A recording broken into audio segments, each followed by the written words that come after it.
She was a very calm and quiet person. She loved to see people happy. She did not like arguments. She just wanted a happy life. She wanted, you know, a family. Banaz Mahmod was murdered by her own family because they said she'd brought them dishonor. They killed her there just for being in love. Sometimes I am thinking why love should be so hated. She told the police she was going to be killed. People following me, or still now they follow me, and that was the main reason that I came to the police station. But they let her down.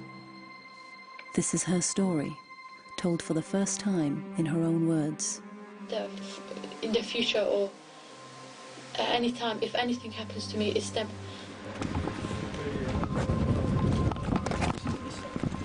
Who killed Banaz? You're innocent, then who killed Banaz? Who killed Banaz? If she was in my life would be orange and yellow. My name is Dia Khan. This film has taken me 4 years to make. I grew up in the same kind of community as Banaz. I wanted to tell her story because I know the pressures women like her face and the threat of violence if they step out of line.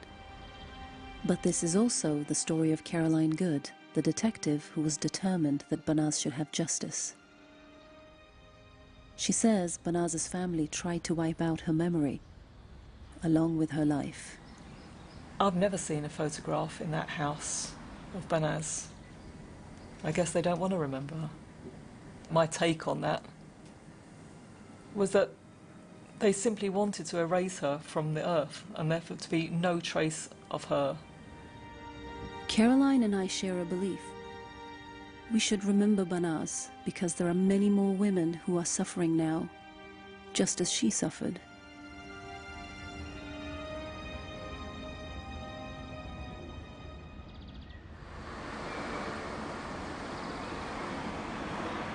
Banaz was Kurdish and was born in northern Iraq.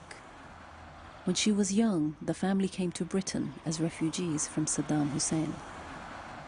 She was just an ordinary kid growing up in South London. She had a nickname, Naska, means softness, like delicate, you know, like a newborn lamb. Bekhal is her older sister. She wears a veil, not because she wants to, but because she has to. She is living in hiding because she testified against her own family. She had long eyelashes, hazel eyes. She had apple cheekbones. She was beautiful. I mean, you could look at her forever. The men of Banaz's family held traditional cultural beliefs that their honor and their status in the community depend on their control of the women. Banaz's father is Mahmod. He is the eldest of the brothers. There are quite a few Mahmod brothers living in London, and Ari is a younger brother. It was Ari. He had all the power over the family because he was a very wealthy man. Banaz's sister Bekhal was the first to rebel against the family's strict codes. But she soon ran into trouble with her father. I wasn't allowed to have my nails long. I wasn't allowed to pluck my eyebrows. You know, perfume. I was getting a lot of beatings, I have to say. It was a lot of nasty beatings, you know. I left home when I was just under 16. In the community Bekhal grew up in, a daughter leaving home can bring shame on the family. It's about your reputation. It's literally about your face, how you are perceived by others. If they have a woman that doesn't conform, then that is going to impact upon them because their behaviour reflects not upon themselves, but upon everyone around them, upon the whole collective, the whole family, the whole community. In 2002, Bekhal says they tried to remove the dishonour of her leaving home. She says her brother asked to meet her. He lured her to a remote location and he got her to carry a suitcase. Walk along that path in front of me, don't turn around, don't look at what I'm doing. He just hit me over the head with a dumbbell, a single arm weight. He put his arm around my neck, lifting me off my feet almost. You know, me panicking, I started trying to get myself free from him. I bit his arm, in the bend of his arm. I kicked him, kicked on his knee, and he let go of me. I said to him, look what you're doing. You're actually trying to kill me. And I'm saying this, screaming out to him, and he stopped for a minute and he started crying like a woman. You know, really, really crying, and he said, I'm really sorry, but I'm the big boy, I'm the big man. After my dad, I have to do this, put a shame to an end. That is exactly his words, actually. And he told me that my dad actually paid him to do this to me. Bekhal did not press charges and went into hiding. So all of this was going on in the background before Banaz and what happened to her.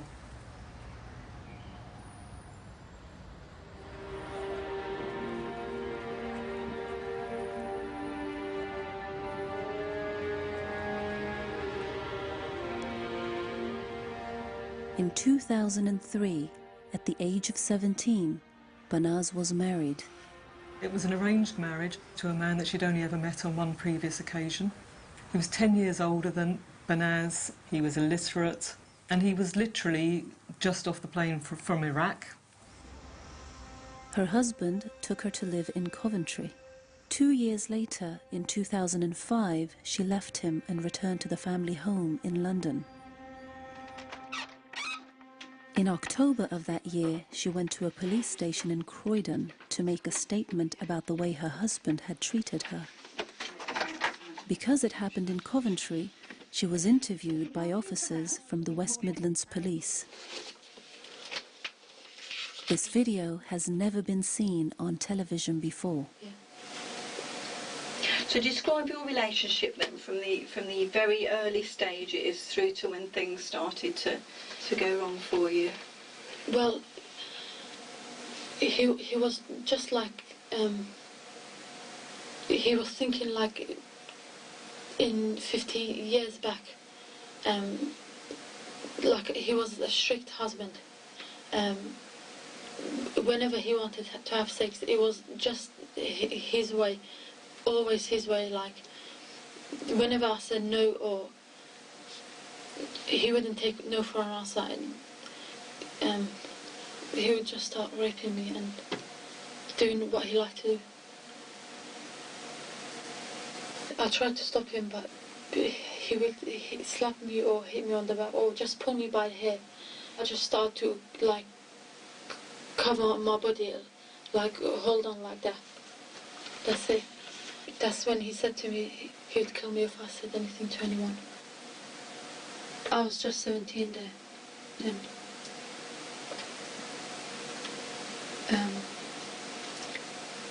some of the times it was in the living room that he raped me, or in the bedroom. I didn't know if this was normal in my culture or in here. I was only 17, so I just let him do what he liked. Whenever he raped me, it was like I was his shoe and he would wear it just whenever he felt like it. He made me believe that my family had loved him more than they loved me, and if I ever told anyone that he would kill me or that I've got no family around me and they're far away from me, so he could do anything with me as he liked.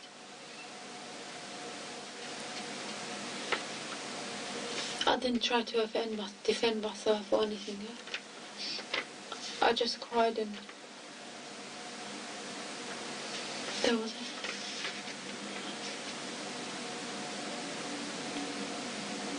Okay. I went to visit her and I did say to her, I said, you know, you look run down. And she said, yeah, I'm not enjoying my life. I'm doing exactly what he tells me to do. He was, you know, physically, verbally, emotionally and every other way you can think of abusing her, degrading her. You know, all you're good for is doing, you know, being a housewife. You're not good for nothing else. So he was getting worse and worse. Some of the times that he had beat me up or he was abusive towards me, I had to write it down in a diary. Mm-hmm. And I have taken some pictures of my body, like when he's been up the bruises and stuff like that, and the clothes that he's ripped off me, but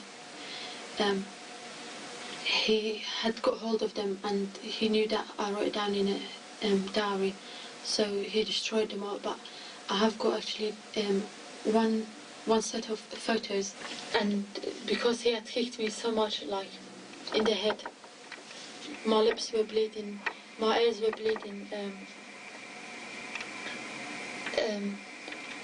and he had like twisted my hand really strongly there. So one of the bones, it has like stand out from my other wrist.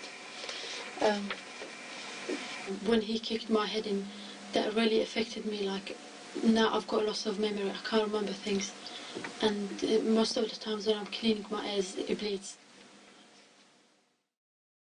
That's only one example out of many, many occasions when he was either physically or sexually abusive towards her.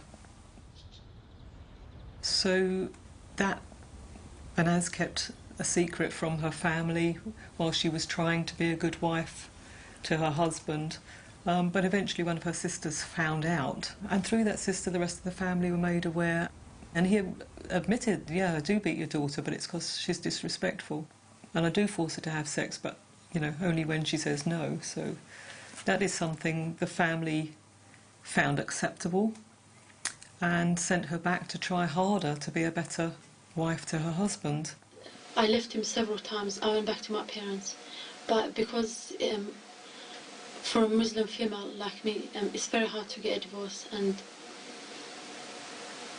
so I had to go back to him several times.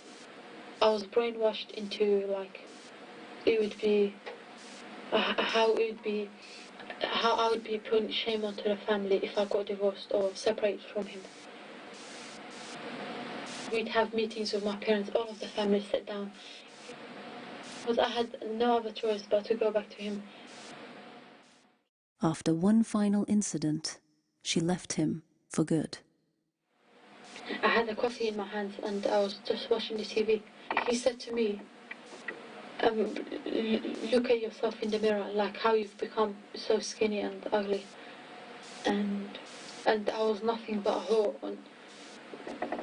So straight away with his mobile, I called my mom and I said that I want a divorce, no matter what, by this afternoon.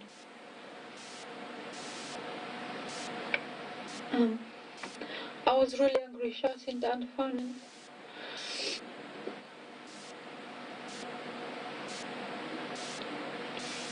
I packed some of my personal things, just like brushes and things, and I left.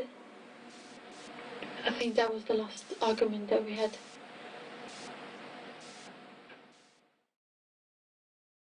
She just had enough. But of course, leaving your husband in my culture is not allowed. It's the worst thing to do for a woman.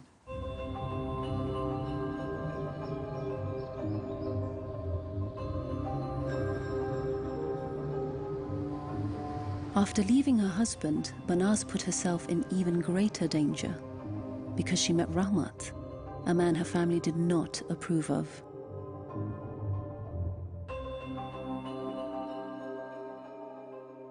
I think Banaz suddenly found a lot of freedom and a lot of joy and a lot of pleasure in meeting Rahmat. Originally theirs was just a friendship. They started to see each other and it developed into a full-blown relationship.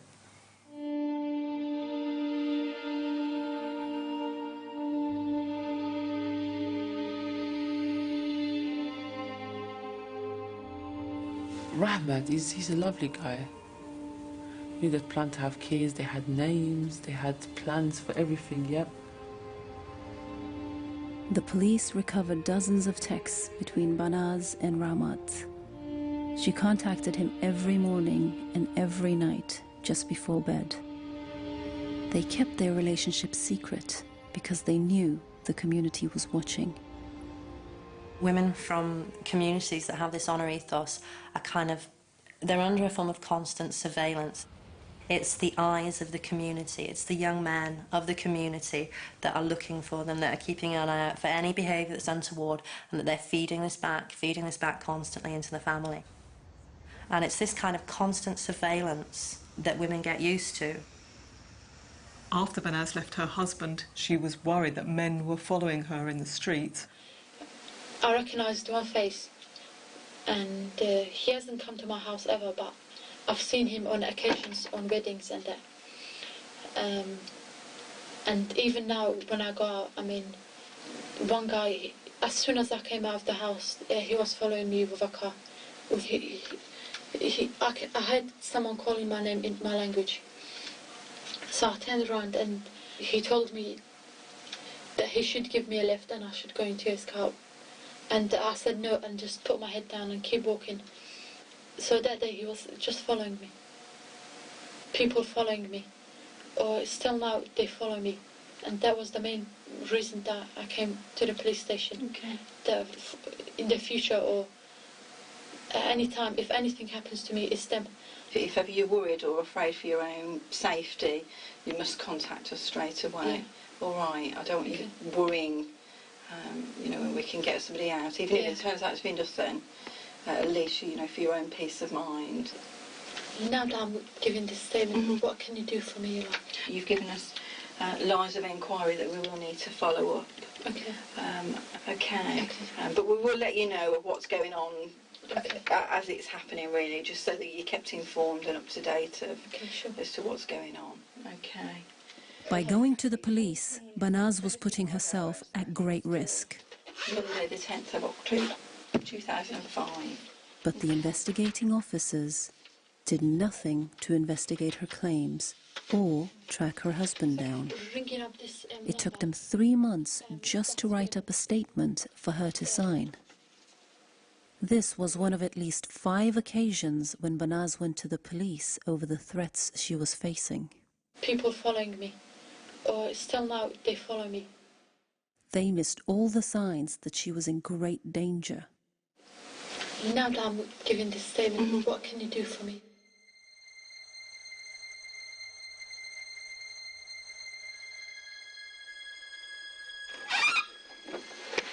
Turn this light off. I think it's had the electricity on.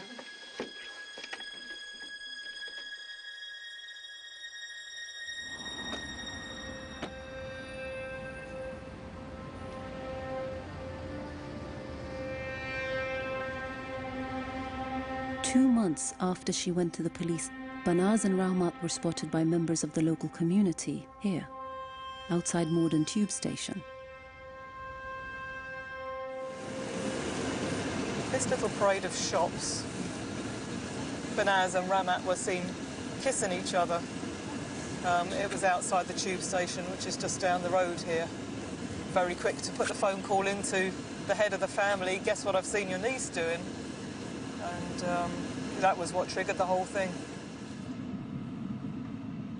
And following that, there was what I would term a council of war at the home of Ari Mahmod, to which the men of the extended family were invited, and a decision was made there and then. It was being orchestrated by the uncle, who was a stronger character than Banaz's father, and uncle in turn had said to the younger members of the community, what I want you to do is to kill Banaz. We're talking about organised crime, men sitting around a table who decided that she must die. That's how conspiratorial it was, that's how deep it was.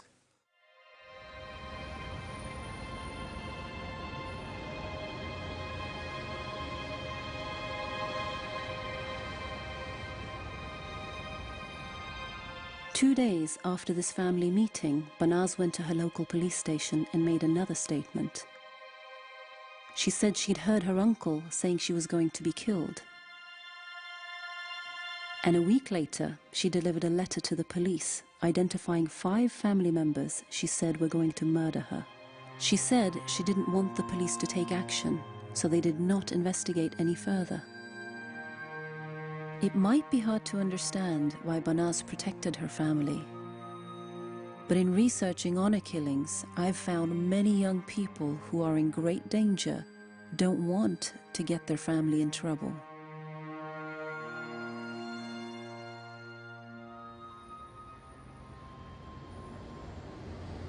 A few weeks after she handed the letter to the police, Her father asked her to come to a relative's house for a meeting. On New Year's Eve, Banaz was tricked. Her father said to her, "You are required to come to discuss the question of your divorce." He then got her to carry in a suitcase into the house. He also brought some brandy, and he virtually forced his daughter to drink brandy, obviously in the hope of stupefying her. He told her to sit on the sofa, look at the television, don't turn round, don't look at what I'm doing. And she did turn around and look at her father, and she caught him coming up on her wearing rubber gloves, training shoes, and she became aware in that instant that she was going to be killed. She knew that she was going to be killed.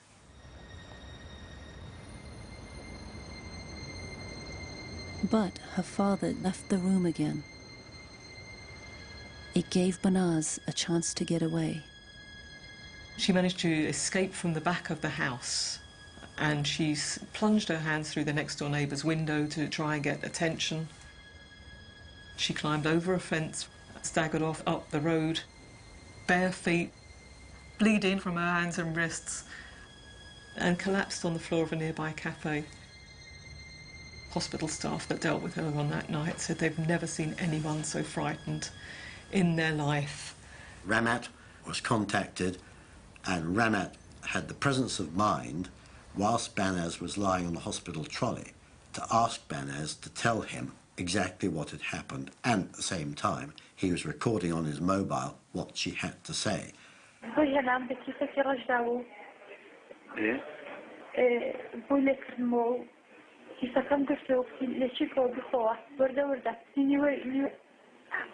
فردستان همون داد رابون و تاریک بو هر تلویزیون کاو کرابو نام سعودی دوباره شخش هاتو كالك رشي لبربون كالك رشي لبربون يروبوك دسكش في شين لا تكشو دا بروما داري ايش سيدانش خوزي او الشام دانش ما دانش لو حتى اوتو يجورا كيدي هدي بارا زاد هذا هم لدرجاكي كرد أي دستاف باكارن اللي ليش كيو بقصير خليك تدو بيدا خلاص متخصصيات.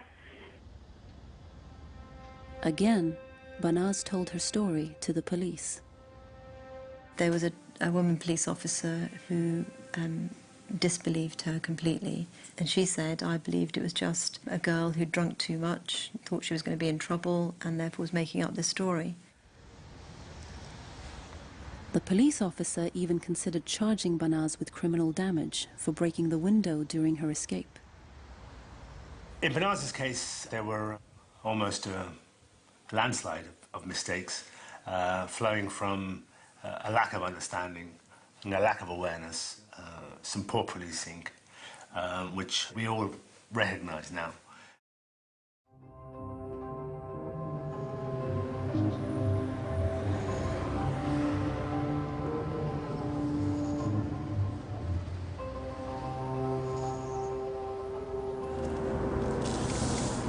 After Banaz came out of hospital, she went and stayed with Ramat very briefly, but was then persuaded by her family to come and meet them at that McDonald's in Tooting, to persuade her to come home. Bless her, you know, she did go home. Banaz had said something along the lines of, you know, if I run away, I'm dead. If I go home, I'm dead. You know, so that sense of absolute futility, which goes some way to explaining her decision to go home.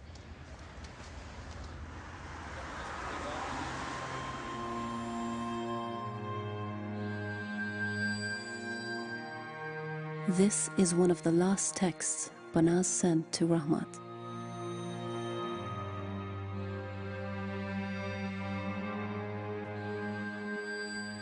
The next morning, she disappeared.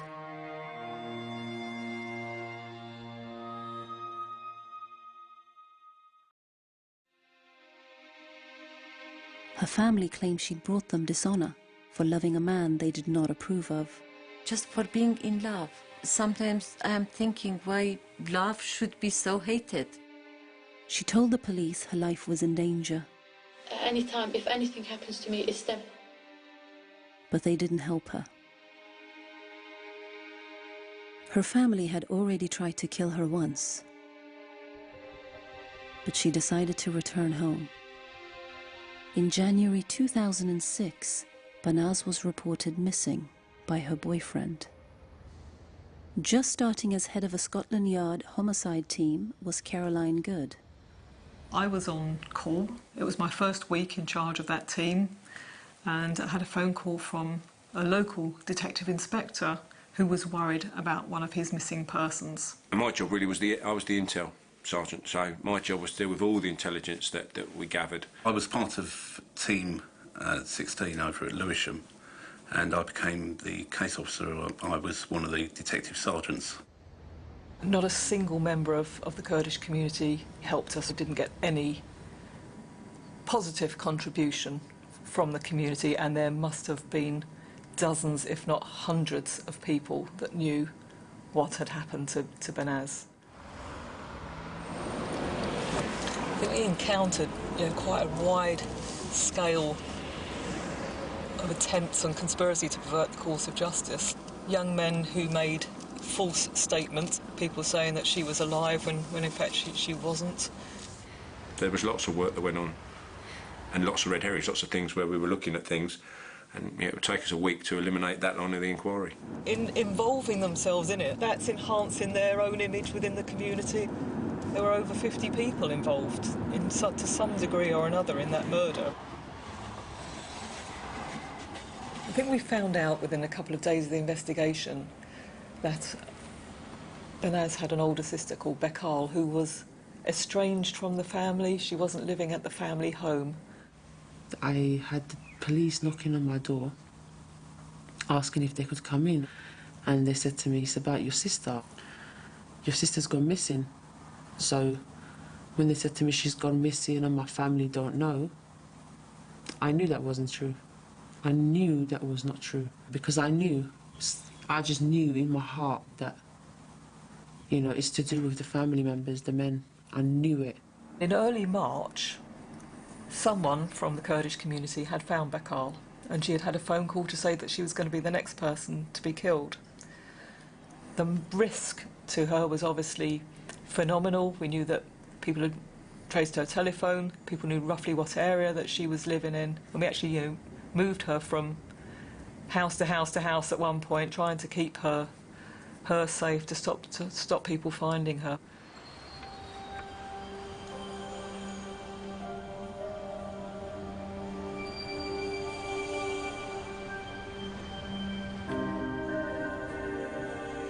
The police were now throwing all their resources at the case. But the clue to what had happened to Banaz was already in their hands, and it came from Banaz herself. This is a letter that was delivered by Banaz to her local police station on or around the 12th of December 2005. In it, she has given details of people that she has heard were going to be responsible for killing her. Numbers 2, 3, 4 and 5 have said that they're ready and willing to do the job of killing me and my boyfriend, and this was said by my uncle Mahmod while my uncle was on the phone to my mum on the 2nd of December at around 6 to 7 that evening. He also said that he's going to kill me and my boyfriend Ramat, and it's signed Banaz Mahmod. Just childlike writing, speaking literally from beyond the grave. This is what's going to happen to me. And from that letter, we were able subsequently to identify some of the people that she was talking about, and the letter was accurate in every detail of what she said about these men as Omar Hussein, Muhammad Ali, Muhammad Hammer. And those three men are all cousins, so they are cousins of Banaz and they are cousins of each other. Muhammad Hammer was arrested and was charged with her murder. It was a race against time. Because we had charged Muhammad Hammer, there is only a certain amount of time that you can keep someone in custody. And we still hadn't found the body. We couldn't even prove that Banaz was dead, much less that Muhammad Hammer had been the one to kill her. So the race was really on to find Banaz's body. And the Mahmod family was showing no interest in this investigation whatsoever. They weren't ringing us up and saying, have you found my daughter yet? Or just absolutely no interest. Even when we were dragging the lake opposite their house, you know, no one came out or, you know, just no interest whatsoever. It's just such an absolute outrage that this girl is missing and nobody cares about her. She was a completely innocent victim, and I think those things hit home, and you always do things for the victim's family. There's one thing we always, you know, we always try and serve murders for the victim's family. With this one, we never tried to solve the murder for the victim's family. We tried to solve the murder for Banaz. Because, you know, that she didn't have anybody else. Her family had killed her. Two Mohammeds followed a really strange pattern of behaviour in that their telephones were showing that they were coming back down to London, toing and froing between London and Birmingham. Mohammed Hammer's car was a hire car. The GPS, or the equivalent in his car, meant that there was a record of every place it had been. And the police just sent up a helicopter to hover around the area where the cars had been parked. We got some information about there being a freezer over their grave. And Carolyn and I were sitting there when we got this information. She went, we've seen that freezer, haven't we? And I went, yeah. We're sitting there trying to rack our brains, and she suddenly went, that's on the video. Where's the video? So we looked at it, and sure enough, there's a freezer in this back garden that we see from the helicopter that I was up in. So that was it. We were like, that's got to be there. So Stuart and I got in the car and literally drove up there that night. Once we were inside, we took with us a forensic archaeologist who looked at the ground outside in the rear garden and immediately saw that there had been a disturbance in the earth towards the back of the house. Buried 6 feet down, her body hidden in a suitcase, the detectives found Banaz. She was in a fetal position. She was curled up like in a fetal position, which is somehow, I don't know, that somehow for me makes it even worse, that fetal position representing a child, almost like a child in a womb being in that suitcase. And the whole tragedy about this case for me is about that child-parent relationship that's gone horribly, horribly wrong. I had a knock on the door, and it was my family liaison officer. But she won't speak to me until I sit down and have a friend there with me, and just tears just floated out. I couldn't control myself. I wanted to just be out of my skin, just die. It was, you know, they said to me they'd found my sister buried in a suitcase, and water pipes had broken while they'd put her down there. So it was quite severe, the situation. It was quite horrible. It just shattered me into pieces. Not long after then, my family liaison officer, she brought me pictures of my sister. Worst thing I'll ever go through probably in my life. Seeing my own sister turn into ashes like that, that is enough to turn someone mad.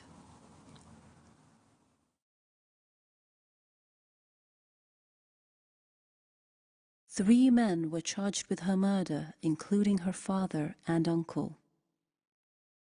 2 other suspects had gone on the run and fled to Iraq. In court, Banaz's sister testified against her family. I have the maximum respect for Bekhal for having the courage to give evidence against her family, knowing that your family would have you killed for doing it. Banaz's boyfriend Rahmat also gave evidence. He is still in hiding and was unable to appear in this program. We know now that Banaz was murdered on the morning of the 24th of January.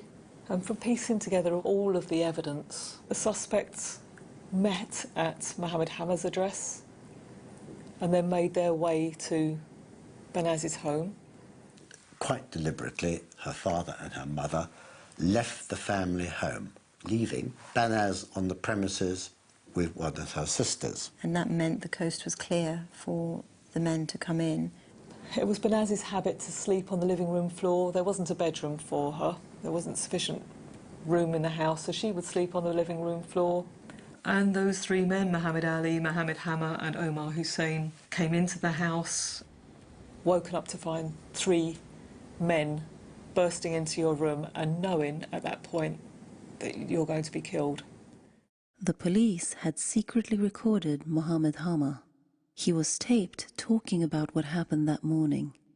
He was boasting, blatantly boasting about what those men had done to Banaz that morning, and them laughing and slapping each other on the back, you know, being manly. They were slapping her, fucking her. I have fucked her anally. The bitch's soul was not getting discharged with anything. It took more than half an hour. Was upstairs as well. Was aware. I swear to God I didn't know she was there, fuck her. Ari the bastard lied to us. Ari said there was no one there. Well, I put my leg there on her back, Mohammed on her neck. He made the cord like a hook. I held her hand and said, put it around quickly, and when she heard that, she was terrified. He immediately put the cord around her neck. She was vomiting. Well, he put the wire around her neck and gave it to me. Then I was holding to the cord so tight and stamping on her neck as well. When I stamped on the back of her neck, her mouth and nose were on the floor, and that was in the suitcase. I was saying, let her soul be discharged. I was kicking her head. The soul would not discharge that easily. The wire around her neck, it went deep through the skin. Her soul was not getting discharged. Because he was able to tighten it further, he tightened it around her neck, and it didn't take more than 4 to 5 minutes. Her soul was discharged, and she didn't make a sound.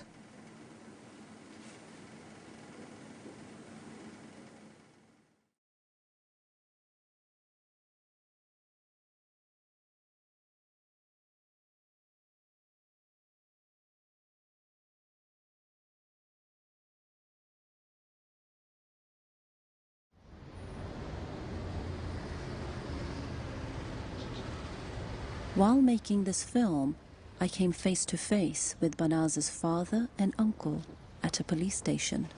Do you agree to speak? No, I'm sorry. You don't want to tell your side of the story? I'm sorry. Who killed Banaz? Will you not agree to give us your side of the story?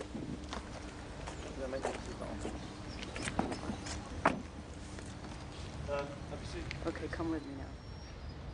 I'm doing a documentary about your case, and I'm wondering if you want to speak.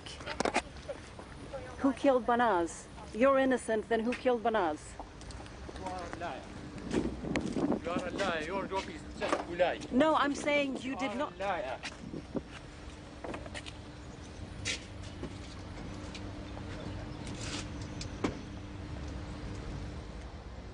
By 2007, 3 men were behind bars. But the job was not done. 2 cousins of Banaz, suspected of killing her, had fled to Iraq. No one had ever been extradited to the UK from Iraq before. But the team was not going to give up now. You know what Caroline's like. She doesn't stop. No one could get away with murder. Banaz was part of us, and he just drove us on. Omar Hussein and Mohammed Ali had fled the UK before I was even aware that Banaz had been murdered. 2 other people who were actually 2 of the people physically present who killed her and disposed of her body, and to think that they had gone off to Iraq and getting reports back from people saying that they were boasting about their actions in the cafes there, I think you're not going to get away with that. You're just not going to get away with that. No one could get away with murder. Not when we know who they are. Let's push the boundaries. It's never been done. Let's get them back from Iraq. Well, how are we going to do that? Don't know. Omar Hussein was virtually beyond the reaches of the law there because his family are so powerful. He was being housed with his brother. His brother was quite a senior police officer over there. And our information was that he was being sheltered. I think over there a lot of people felt that they hadn't done anything wrong. They believed that because she brought dishonour, then she should be killed. Eventually, it transpired that he had an argument with one of his brothers, and that brother shot him in the leg with an AK-47, and he was arrested once he was at hospital. The second suspect, Muhammad Ali, was involved in a car crash and was arrested by the Iraqi police. The team travelled to Iraq to get the courts to extradite the two men. Yeah, and it took 3 years, but got it done in the end. We did follow them to the ends of the earth, really. You know what Caroline's like. She doesn't stop, so...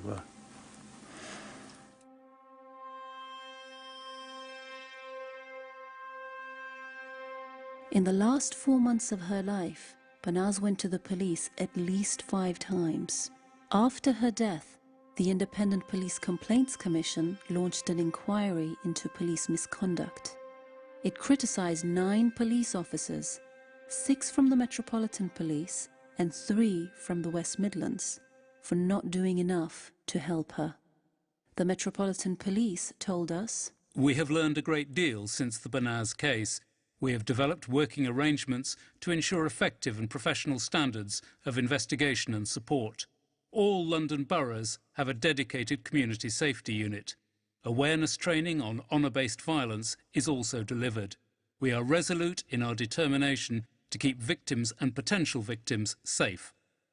The West Midlands Police told us, "A range of measures have been put in place which include a policy for the investigation of rape and serious sexual assaults, the introduction of specialist teams, enhanced training in respect of honour-based violence, and closer working with partners and the public.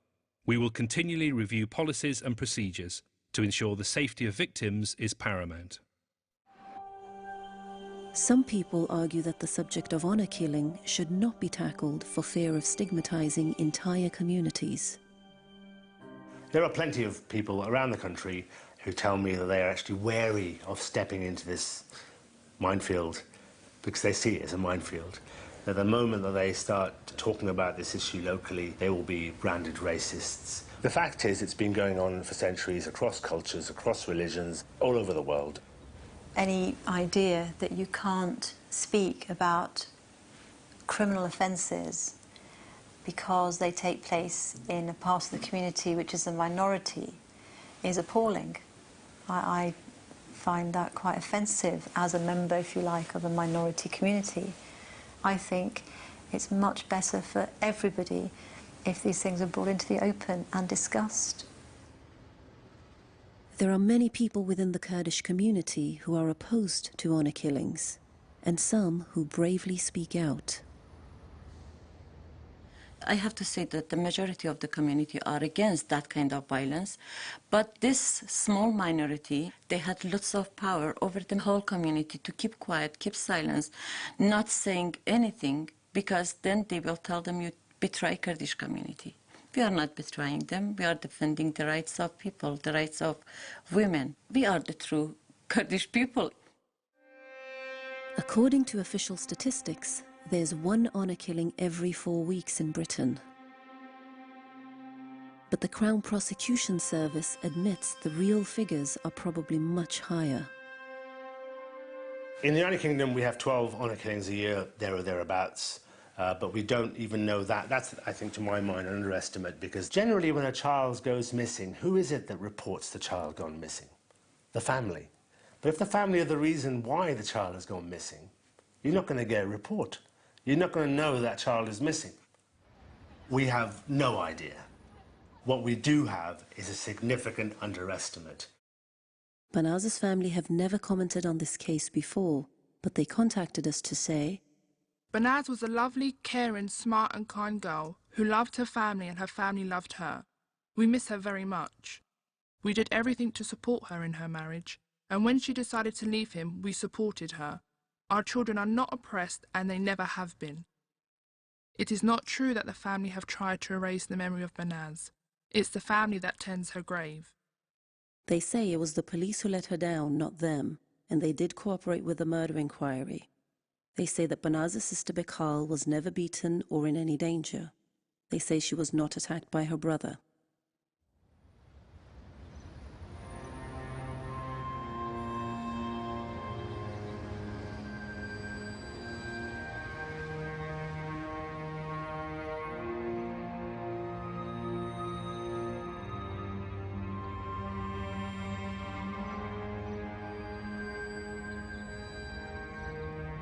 I go and visit Banaz's grave from time to time, and I'm not sure how many other people actually do that.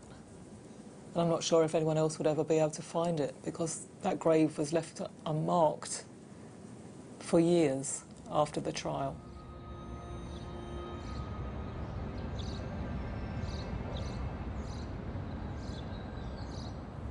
Right, it's round here somewhere.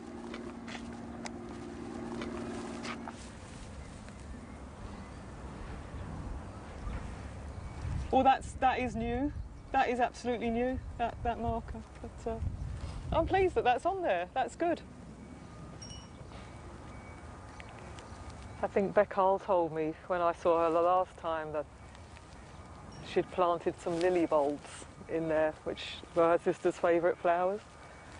It's really nice. A bit early for them to be coming up yet, but it'd be nice when they come out.